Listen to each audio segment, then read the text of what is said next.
Hello friend, स्वागत है आपका अपने चैनल आज क्लास में। आज के इस वीडियो में भूगोल के पहले पाठ भारत संसाधन एवं उपयोग के 45 महत्वपूर्ण ऑब्जेक्टिव प्रश्न हम आपको बताएंगे। तो एक भी प्रश्न आप लोग इसकी मत कीजिएगा। वीडियो को प्लीज़ आप लोग शुरू से लेके अंत तक देखिएगा। और हमारे वेबसाइट पे ऑनलाइन टेस्ट चल रहा है, तो अभी तक आप टेस्ट नहीं दिए हैं तो जाके टेस्ट दे लीजिए। अगर आपको टेस्ट देने नहीं आता है तो वीडियो के लास्ट में हम आपको बताएंगे कि आप लोग ऑनलाइन टेस्ट कैसे दे सकते हैं। और अभी तक आप हमारे व्हाट्सएप ग्रुप में नहीं जुड़े हैं तो ये हमारा व्हाट्सएप नंबर है 8789307304। इस पे आपको बोलना है कि सर हमें ग्रुप में जोड़ दीजिए, तो हम आपको ग्रुप में जोड़ देंगे। आइए देखते हैं पहले नंबर प्रश्न से। तो पहला नंबर प्रश्न है कि प्राणियों के शरीर में कितना प्रतिशत जल की मात्रा निहित है। ए ऑप्शन है 60%, बी ऑप्शन है 70%, सी ऑप्शन है 65%, डी ऑप्शन है 75%। और ये प्रश्न बोर्ड परीक्षा में बहुत बार पूछा गया है, तो इसे आपको याद रखना है कि प्राणियों के शरीर में कितना प्रतिशत जल की मात्रा निहित है। तो 65% जल की मात्रा निहित है, इसे आपको याद रखना है। यहाँ पे सी वाला ऑप्शन बिल्कुल ही सही हो जाएगा। ये देखते हैं अगला प्रश्न, दो नंबर प्रश्न है कि आधुनिक सभ्यता का ऋण किसे कहा जाता है। ए ऑप्शन है तांबा को, बी ऑप्शन है लोहा को, सी ऑप्शन है चांदी को, डी ऑप्शन है मैग्नीज को। तो यहाँ पे आपको बताना है कि आधुनिक सभ्यता का ऋण किसे कहा जाता है। तो लोहा को कहा जाता है। यहाँ पे बी वाला ऑप्शन बिल्कुल ही सही हो जाएगा। और लोहा को आधुनिक सभ्यता का ऋण क्यों कहा जाता है, क्योंकि जितने भी कल कारखाने होते हैं उनमें जो मशीनें होती हैं वो लोहे की बनी होती हैं, इसीलिए आधुनिक सभ्यता का ऋण लोहा को कहा जाता है। तो यहाँ पे बी वाला ऑप्शन बिल्कुल ही सही हो जाएगा। आइए देखते हैं अगला प्रश्न, 3 नंबर प्रश्न है कि भारत में कितनी प्रकार की मृदा यानी मिट्टी पाई जाती है। ए ऑप्शन है 2, बी ऑप्शन है 6, सी ऑप्शन है 4, डी ऑप्शन है 8। तो यहाँ पे आपको बताना है कि भारत में कितनी प्रकार की मृदा पाई जाती हैं। तो 6 प्रकार की मृदा यानी मिट्टी पाई जाती हैं। यहाँ पे बी वाला ऑप्शन बिल्कुल ही सही हो जाएगा। एक प्रश्न ये भी पूछा जाता है कि कौन सी मिट्टी सबसे अधिक उपजाऊ मिट्टी होती है। तो जलोढ़ मिट्टी सबसे अधिक उपजाऊ मिट्टी होती है, तो ये भी साथ में आपको याद रखना है। आइए देखते हैं अगला प्रश्न, 4 नंबर प्रश्न है कि भारत का प्रथम जल विद्युत संयंत्र की स्थापना कहाँ हुई थी। ए ऑप्शन है बिहार में, बी ऑप्शन है उत्तर प्रदेश में, सी ऑप्शन है दार्जिलिंग में, डी ऑप्शन है हरियाणा में। तो यहाँ पे आपको बताना है कि भारत का प्रथम जल विद्युत संयंत्र की स्थापना कहाँ हुई थी। तो दार्जिलिंग में हुआ था, इसे आपको याद रखना है।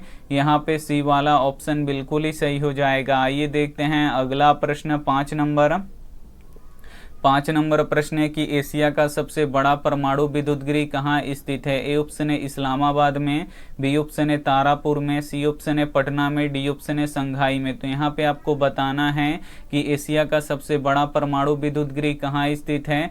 तो तारापुर में स्थित है। यहाँ पे बी वाला ऑप्शन बिल्कुल ही सही हो जाएगा। और तारापुर कहाँ है, तो महाराष्ट्र राज्य में है, तो ये भी साथ में आपको याद रखना है। आइए देखते हैं अगला प्रश्न, 6 नंबर प्रश्न है कि भारत के किस राज्य में मरुस्थलीय मृदा पाई जाती है। ए ऑप्शन है उत्तर प्रदेश में, बी ऑप्शन है मेघालय में, सी ऑप्शन है राजस्थान में, डी ऑप्शन है हरियाणा में। तो यहाँ पे आपको बताना है कि भारत के किस राज्य में मरुस्थलीय मृदा पाई जाती है। तो राजस्थान में पाई जाती है। यहाँ पे सी वाला ऑप्शन बिल्कुल ही सही हो जाएगा। एक प्रश्न ये भी पूछा जाता है कि भारत का कौन सा राज्य सबसे बड़ा है। तो राजस्थान सबसे बड़ा है, तो ये भी साथ में आपको याद रखना है। आइए देखते हैं अगला प्रश्न, 7 नंबर प्रश्न है कि हमारे पास पेट भरने के लिए बहुत कुछ है लेकिन पेटी भरने के लिए नहीं, यह कथन किसका है। ए ऑप्शन है महात्मा गांधी का, बी ऑप्शन है जयप्रकाश नारायण का, सी ऑप्शन है पंडित नेहरू का, डी ऑप्शन है सरदार पटेल का। काफी महत्वपूर्ण प्रश्न है।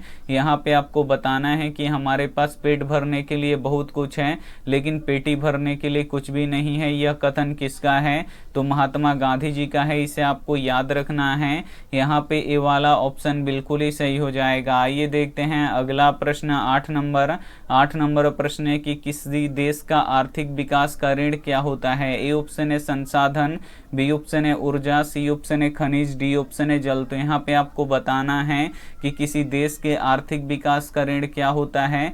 तो संसाधन होता है, इसे आपको याद रखना है। यहाँ पे ए वाला ऑप्शन बिल्कुल ही सही हो जाएगा। आइए देखते हैं अगला प्रश्न, प्रश्न 9 नंबर प्रश्न है कि सौर ऊर्जा निम्न में से कौन सा संसाधन है। ए ऑप्शन है अनवीकरणीय संसाधन, बी ऑप्शन है नवीकरणीय संसाधन, सी ऑप्शन है जैव, डी ऑप्शन है चक्रीय। काफी महत्वपूर्ण प्रश्न है। तो यहाँ पे आपको बताना है कि सौर ऊर्जा निम्न में से कौन सा संसाधन है, तो नवीकरणीय संसाधन है। यहाँ पे बी वाला ऑप्शन बिल्कुल ही सही हो जाएगा। और यहाँ पे देखिए अनवीकरणीय और नवीकरणीय किसे कहते हैं, तो अनवीकरणीय उसे कहते हैं जिसका भंडारण सीमित है और वो आने वाले समय में खत्म हो जाएगा, और जब एक बार खत्म हो जाएगा तो उसे हम पुनः बना नहीं सकते हैं, उसे अनवीकरणीय कहते हैं। जैसे कोयला हो गया, पेट्रोलियम हो गया, प्राकृतिक गैस हो गया, ये अनवीकरणीय है, ये एक बार खत्म हो जाएगा तो इसे हम पुनः नहीं बना सकते हैं। और नवीकरणीय किसे कहते हैं, तो जो कभी खत्म होने वाला नहीं है। जैसे यहाँ पे देखिए सोलर सेल जो होता है वो एक बार खराब हो जाएगा तो हम दूसरा बना लेंगे, तो यहाँ पे सोलर सेल क्या हो जाएगा, नवीकरणीय हो जाएगा। और अनवीकरणीय क्या हो जाएगा, तो कोयला, पेट्रोलियम, गैस, ये सब क्या हो जाएगा, अनवीकरणीय हो जाएगा। आइए देखते हैं अगला प्रश्न 10 नंबर प्रश्न है कि सबसे बड़ा जल संग्रह क्या होता है। ए ऑप्शन है महासागर, बी ऑप्शन है नदी, सी ऑप्शन है पोखर, डी ऑप्शन है कुआं। तो यहाँ पे आपको बताना है कि सबसे बड़ा जल संग्रह क्या होता है, यानी सबसे ज्यादा जल किस में होता है, तो महासागर में होता है। इसे आपको याद रखना है। यहाँ पे ए वाला ऑप्शन बिल्कुल ही सही हो जाएगा। आइए देखते हैं अगला प्रश्न है 11 नंबर प्रश्न है कि भारत का राष्ट्रीय पक्षी निम्न में से कौन सा है। ए ऑप्शन है मोर, बी ऑप्शन है कबूतर, सी ऑप्शन है बतख, डी ऑप्शन है चील। काफी महत्वपूर्ण प्रश्न है। यहाँ पे आपको बताना है कि भारत का राष्ट्रीय पक्षी निम्न में से कौन सा है, तो मोर है, इसे आपको याद रखना है। यहाँ पे ए वाला ऑप्शन बिल्कुल ही सही हो जाएगा। आइए देखते हैं अगला प्रश्न 12 नंबर प्रश्न है कि भारत का राष्ट्रीय पशु निम्न में से कौन सा है। ए ऑप्शन है सिंह, बी ऑप्शन है भालू, सी ऑप्शन है बैल, डी ऑप्शन है बाघ। तो यहाँ पे आपको बताना है कि भारत का राष्ट्रीय पशु निम्न में से कौन सा है, तो बाघ है, इसे आपको याद रखना है। यहाँ पे डी वाला ऑप्शन बिल्कुल ही सही हो जाएगा। आइए देखते हैं अगला प्रश्न 13 नंबर प्रश्न है कि नर्मदा बचाओ आंदोलन किसने चलाया था। ए ऑप्शन है मेधा पाटेकर ने, बी ऑप्शन है संदीप पांडे ने, सी ऑप्शन है अन्ना हजारे ने, डी ऑप्शन है अरविंद केजरीवाल ने। तो यहाँ पे आपको बताना है कि नर्मदा बचाओ आंदोलन किसने चलाया था, तो मेधा पाटेकर ने चलाया था। यहाँ पे ए वाला ऑप्शन बिल्कुल ही सही हो जाएगा। और नर्मदा क्या है, तो नर्मदा एक नदी है, तो ये भी साथ में आपको याद रखना है। आइए देखते हैं अगला प्रश्न 14 नंबर प्रश्न है कि भारत का सबसे बड़ा लौह उत्पादक राज्य कौन सा है। ए ऑप्शन है कर्नाटक, बी ऑप्शन है गोवा, सी ऑप्शन है उड़ीसा, डी ऑप्शन है झारखंड। तो यहाँ पे आपको बताना है कि भारत का सबसे बड़ा लौह उत्पादक राज्य कौन सा है, तो कर्नाटक है, इसे आपको याद रखना है। काफी महत्वपूर्ण प्रश्न है। यहाँ पे ए वाला ऑप्शन बिल्कुल ही सही हो जाएगा। आइए देखते हैं अगला प्रश्न 15 नंबर प्रश्न है कि मैग्नीज का उत्पादन किस राज्य में अधिक होता है। ए ऑप्शन है उड़ीसा में, बी ऑप्शन है झारखंड में, सी ऑप्शन है कर्नाटक में, डी ऑप्शन है गोवा में। तो यहाँ पे आपको बताना है कि मैग्नीज का उत्पादन किस राज्य में सबसे अधिक होता है, तो उड़ीसा में सबसे अधिक होता है। यहाँ पे ए वाला ऑप्शन बिल्कुल ही सही हो जाएगा। और कोयला किस राज्य में सबसे अधिक होता है, तो झारखंड राज्य में सबसे अधिक होता है। तो ये भी साथ में आपको याद रखना है। आइए देखते हैं अगला प्रश्न 16 नंबर प्रश्न है कि एल्यूमिनियम बनाने में किस खनिज का उपयोग किया जाता है। ए ऑप्शन है मैग्नीज का, बी ऑप्शन है टीन का, सी ऑप्शन है लोहा का, डी ऑप्शन है बॉक्साइड का। तो यहाँ पे आपको बताना है कि एल्यूमिनियम बनाने में किस खनिज का उपयोग होता है, तो एल्यूमिनियम बनाने में बॉक्साइड खनिज का उपयोग होता है, इसे आपको याद रखना है। यहाँ पे डी वाला ऑप्शन बिल्कुल ही सही हो जाएगा। आइए देखते हैं अगला प्रश्न 17 नंबर प्रश्न है कि यूरेनियम का प्रमुख उत्पादक स्थल कौन सा है। ए ऑप्शन है डिगबोई, बी ऑप्शन है झरिया, सी ऑप्शन है घाटशिला, डी ऑप्शन है जादूगोड़ा। तो यहाँ पे आपको बताना है कि यूरेनियम का प्रमुख उत्पादक स्थल कौन सा है, तो जादूगोड़ा है, इसे आपको याद रखना है। यहाँ पे डी वाला ऑप्शन बिल्कुल ही सही हो जाएगा। और जो यूरेनियम होता है ये दुनिया का सबसे महंगा पदार्थ होता है, तो ये भी साथ में आपको याद रखना है। आइए देखते हैं अगला प्रश्न 18 नंबर प्रश्न है कि देश के बांधों को किसने भारत का मंदिर कहा है। ए ऑप्शन है महात्मा गांधी ने, बी ऑप्शन है राजेंद्र प्रसाद ने, सी ऑप्शन है पंडित नेहरू ने, डी ऑप्शन है विवेकानंद ने। तो यहाँ पे आपको बताना है कि देश के बांधों को किसने भारत का मंदिर कहा है, तो पंडित नेहरू जी ने कहा है। इसे आपको याद रखना है। यहाँ पे सी वाला ऑप्शन बिल्कुल ही सही हो जाएगा। और भारत के पहले प्रधानमंत्री कौन थे, तो यही पंडित नेहरू जी थे। तो ये भी साथ में आपको याद रखना है। आइए देखते हैं अगला प्रश्न 19 नंबर। 19 नंबर प्रश्न है कि किस राज्य में खनिज तेल का विशाल भंडार है। ए ऑप्शन है असम में, बी ऑप्शन है राजस्थान में, सी ऑप्शन है बिहार में, डी ऑप्शन है उत्तर प्रदेश में। तो यहाँ पे आपको बताना है कि किस राज्य में खनिज तेल का विशाल भंडार है, तो असम राज्य में है। इसे आपको याद रखना है। यहाँ पे ए वाला ऑप्शन बिल्कुल ही सही हो जाएगा। आइए देखते हैं अगला प्रश्न 20 नंबर। 20 नंबर प्रश्न है कि निम्न में से कौन ऊर्जा का अनवीकरणीय स्रोत है। ए ऑप्शन है जल, बी ऑप्शन है सौर ऊर्जा, सी ऑप्शन है पेट्रोलियम, डी ऑप्शन है पवन। तो यहाँ पे आपको बताना है कि निम्न में से कौन ऊर्जा का अनवीकरणीय स्रोत है, यानी वो आने वाले समय में खत्म हो जाएगा। तो जो पेट्रोलियम होता है ये आने वाले समय में खत्म हो जाएगा। तो यहाँ पे सी वाला ऑप्शन बिल्कुल ही सही हो जाएगा। अगर जल एक बार में खत्म हो जाता है तो फिर हम हाइड्रोजन और ऑक्सीजन को जोड़ के यहाँ पे जल बना सकते हैं। और जो सौर ऊर्जा होता है ये पृथ्वी के साथ ही खत्म होगा। और जो पवन होता है, हवा होता है, ये भी पृथ्वी के साथ ही खत्म होगा। तो ये तीनों क्या है, अनवीकरणीय है। यहाँ पे नवीकरणीय है, लेकिन जो पेट्रोलियम है ये अनवीकरणीय है। तो ये भी साथ में आपको याद रखना है। आइए देखते हैं अगला प्रश्न 21 नंबर। 21 नंबर प्रश्न है कि कौन प्राथमिक ऊर्जा का उदाहरण नहीं है। ए ऑप्शन है कोयला, बी ऑप्शन है पेट्रोलियम, सी ऑप्शन है प्राकृतिक गैस, डी ऑप्शन है सौर ऊर्जा। तो यहाँ पे आपको बताना है कि कौन प्राथमिक ऊर्जा का उदाहरण नहीं है। तो यहाँ पे देखिए कोयला प्राथमिक ऊर्जा होता है, पेट्रोलियम भी यहाँ पे प्राथमिक ऊर्जा होता है, प्राकृतिक गैस भी प्राथमिक ऊर्जा होता है, लेकिन जो सौर ऊर्जा होता है ये प्राथमिक ऊर्जा नहीं होता है। तो यहाँ पे डी वाला ऑप्शन बिल्कुल ही सही हो जाएगा। आइए देखते हैं अगला प्रश्न 22 नंबर। 22 नंबर प्रश्न है कि पंजाब में भूमि निम्नीकरण का मुख्य कारण कौन सा है। ए ऑप्शन है गहन कृषि, बी ऑप्शन है अधिक सिंचाई, सी ऑप्शन है वनोन्मूलन, डी ऑप्शन है अति पशुचरण। तो यहाँ पे आपको बताना है कि पंजाब में भूमि निम्नीकरण का मुख्य कारण क्या है, तो अधिक सिंचाई है। इसे आपको याद रखना है। यहाँ पे बी वाला ऑप्शन बिल्कुल ही सही हो जाएगा। आइए देखते हैं अगला प्रश्न 23 नंबर। 23 नंबर प्रश्न है कि काली मिट्टी किस फसल के लिए उपयोगी है। ए ऑप्शन है कपास के लिए, बी ऑप्शन है गेहूं के लिए, सी ऑप्शन है चावल के लिए, डी ऑप्शन है ईख के लिए। तो यहाँ पे आपको बताना है कि काली मिट्टी किस फसल के लिए उपयोगी है। तो जो काली मिट्टी होती है ये कपास के लिए उपयोगी होती है। इसे आपको याद रखना है। यहाँ पे ए वाला ऑप्शन बिल्कुल ही सही हो जाएगा। और कपास सबसे अधिक किस राज्य में होता है, तो गुजरात राज्य में होता है। तो ये भी साथ में आपको याद रखना है। आइए देखते हैं अगला प्रश्न 24 नंबर। 24 नंबर प्रश्न है कि विश्व पर्यावरण दिवस किस दिन को मनाया जाता है। ए ऑप्शन है 5 जनवरी को, बी ऑप्शन है 5 अगस्त को, सी ऑप्शन है 5 जून को, डी ऑप्शन है 5 अप्रैल को। तो यहाँ पे आपको बताना है कि विश्व पर्यावरण दिवस कब मनाया जाता है, तो 5 जून को मनाया जाता है। इसे आपको याद रखना है। यहाँ पे सी वाला ऑप्शन बिल्कुल ही सही हो जाएगा। आइए देखते हैं अगला प्रश्न 25 नंबर। 25 नंबर प्रश्न है कि पीतल बनाया जाता है। ए ऑप्शन है तांबा और जिंक से, बी ऑप्शन है जस्ता से, सी ऑप्शन है तांबा और लोहा से, डी ऑप्शन है लोहा और क्रोमियम से। काफ़ी महत्वपूर्ण प्रश्न है। यहाँ पे आपको बताना है कि पीतल बनाया जाता है। तो जो पीतल होता है ये मिश्र धातु होता है। और पीतल को कैसे बनाते हैं, तो तांबा और जिंक से मिलाकर बनाते हैं। इसे आपको याद रखना है। यहाँ पे ए वाला ऑप्शन बिल्कुल ही सही हो जाएगा। इसके लिए एक ट्रिक होता है, यहाँ पे हम लिख देते हैं पिताजी। ये आपको याद रखना है, पिताजी। तो यहाँ पे देखिए पी से क्या हो जाएगा, पीतल हो जाएगा। और पीतल किससे मिलकर बना होता है, तो ता से तांबा और जी से जिंक। तो यहाँ पे देखिए जो पीतल होता है ये तांबा और जिंक से मिलकर बना होता है। तो बस आपको पिताजी यहाँ पे याद रखना है।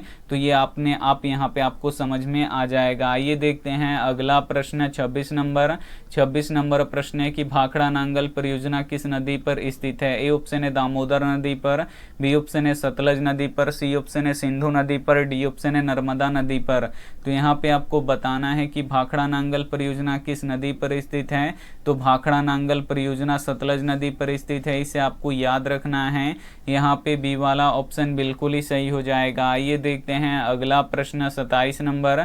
27 नंबर प्रश्न है कि वन संरक्षण की दृष्टि से वनों को कितने भागों में बांटा गया है। ए ऑप्शन है 2, बी ऑप्शन है 4, सी ऑप्शन है 3, डी ऑप्शन है 5। तो यहाँ पे आपको बताना है कि वन संरक्षण की दृष्टि से वनों को कितने भागों में बांटा गया है, तो 3 भागों में बांटा गया है। यहाँ पे सी वाला ऑप्शन बिल्कुल ही सही हो जाएगा। आइए देखते हैं अगला प्रश्न 28 नंबर। 28 नंबर प्रश्न है कि सरदार सरोवर बांध किस नदी पर स्थित है। ए ऑप्शन है गोदावरी नदी पर, बी ऑप्शन है नर्मदा नदी पर, सी ऑप्शन है कावेरी नदी पर, डी ऑप्शन है सतलज नदी पर।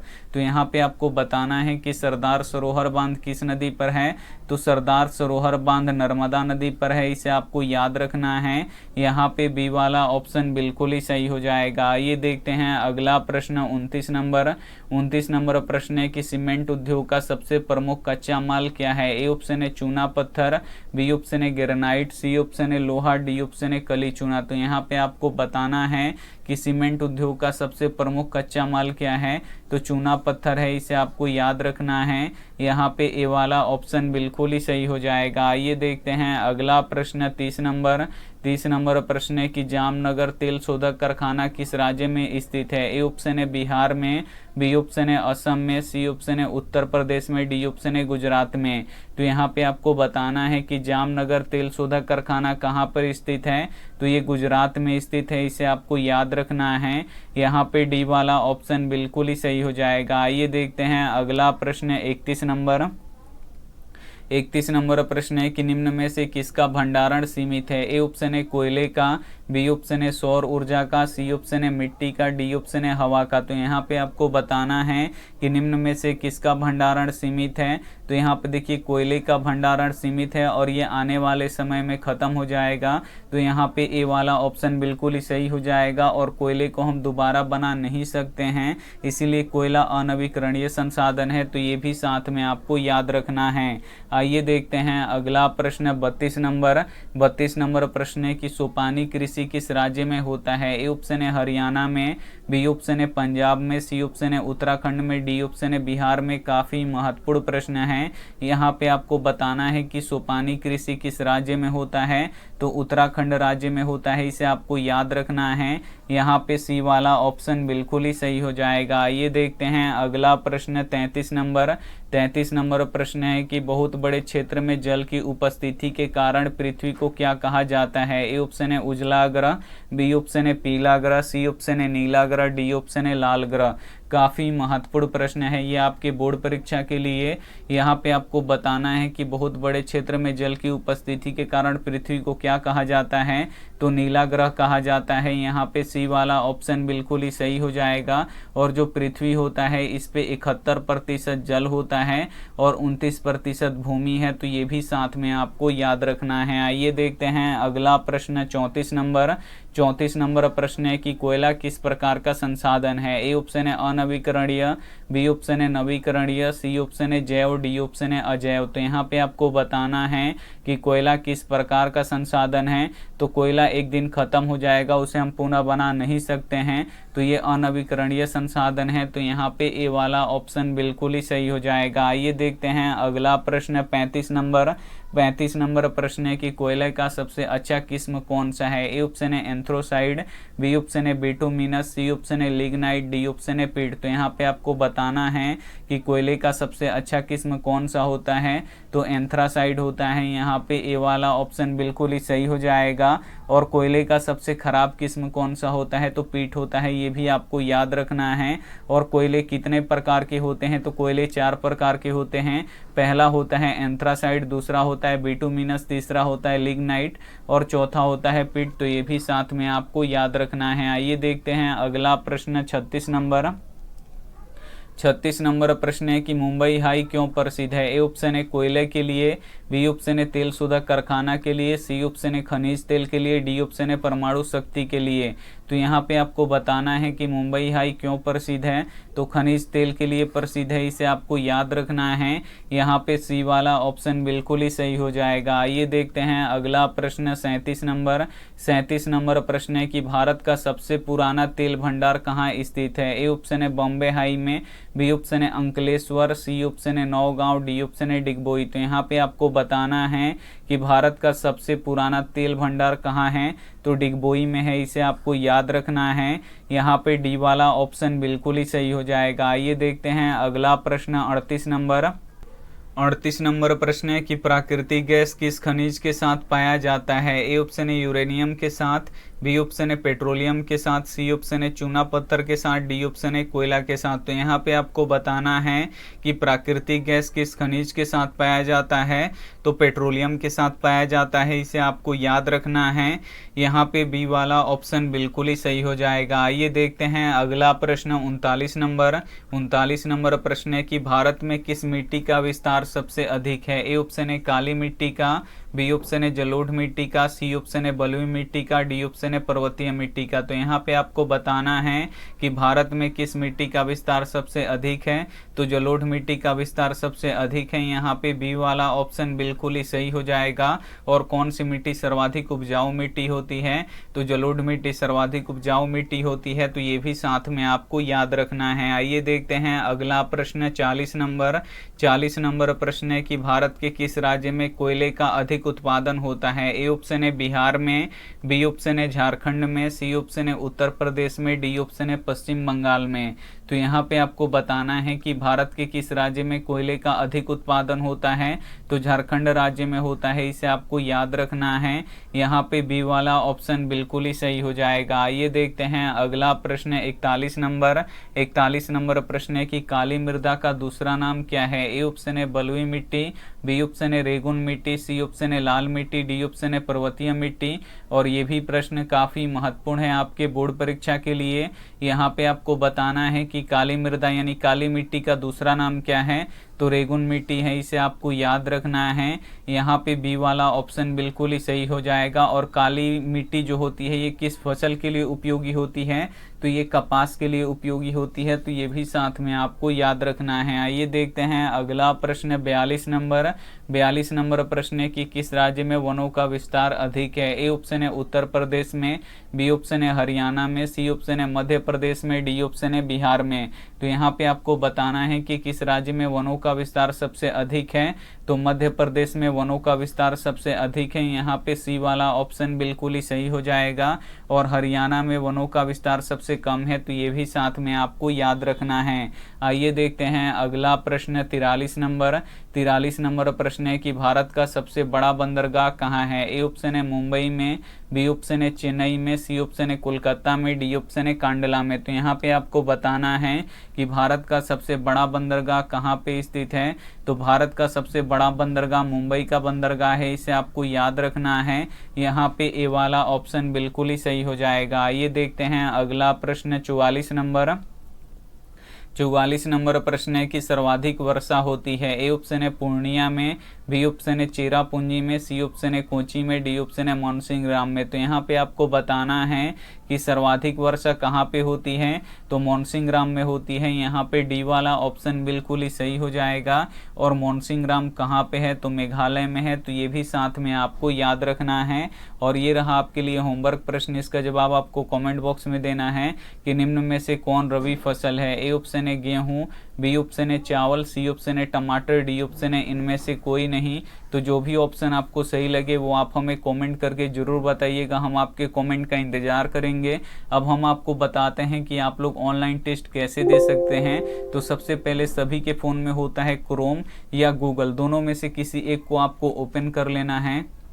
जैसे यहाँ पे आपका क्रोम खुल जाता है तो यहाँ पे आपको सर्च बॉक्स दिखेगा। इस सर्च बॉक्स में आपको लिखना है आस्क क्लास, तो हम यहाँ पे लिख देते हैं ASK और फिर CLASS। हम यहाँ पे आस्क क्लास लिख के सर्च कर देंगे। जैसे ही सर्च करेंगे यहाँ पे देखिए लिखा हुआ आ जाएगा आस्क क्लास, बस इसी पे आपको क्लिक करना है। जैसे ही आप क्लिक कीजिएगा आप हमारे वेबसाइट पे आ जाइएगा। तो यहाँ पे देखिए लिखा हुआ है टेस्ट और यहाँ पे डाउनलोड PDF, तो आपको टेस्ट देना है। तो इस टेस्ट पे आपको क्लिक करना है। जैसे ही क्लिक कीजिएगा यहाँ पे एक पेज ओपन होगा। यहाँ पे देखिए 16/5/2022, आज 16 तारीख है यानी 16 मई है और यहाँ पे टेस्ट चल रहा है। तो यहाँ पे देखिए क्लास 10 के लिए टेस्ट है और नीचे में देखिए क्लास 11-12 के लिए टेस्ट है। तो यहाँ पे आपको ध्यान से टेस्ट देना है। आपको अगर क्लास 10 में है तो आपको क्लास 10 वाला टेस्ट देना है ऊपर में। तो यहाँ पे देखिए 16/5/2022 में में क्लास 10 हिंदी का लाइव टेस्ट रोजाना सुबह 7 बजे से शुरू होता है और 24 घंटा टाइम रहता है, यानी आज सुबह 7 बजे शुरू हुआ तो अगले सुबह 7 बजे तक वो रहता है। तो बस यहीं पे आपको ऊपर वाले पे क्लिक करना है। जैसे ही क्लिक कीजिएगा यहाँ पे आपको थोड़ा सा नीचे आना है। यहाँ पे देखिए 93 बच्चों ने टेस्ट दे दिए हैं। बस आपको यहाँ पे स्टार्ट करना है और यहाँ पे आप लोग अपना नाम लिखिएगा। तो हम यहाँ पे एक नाम लिख देते हैं और उसके बाद आपको नेक्स्ट करना है। नेक्स्ट जैसे कीजिएगा, यहाँ पे देखिए क्वेश्चन आ गया, मंगमा क्या काम करती थी। तो जो मंगमा थी वो कौन सा काम करती थी, तो दही बेचती थी। तो यहाँ पे सही का, अगर आप लोग सही कीजिएगा तो यहाँ पे सही का टिक लग जाएगा, यहाँ पे ग्रीन हो जाएगा।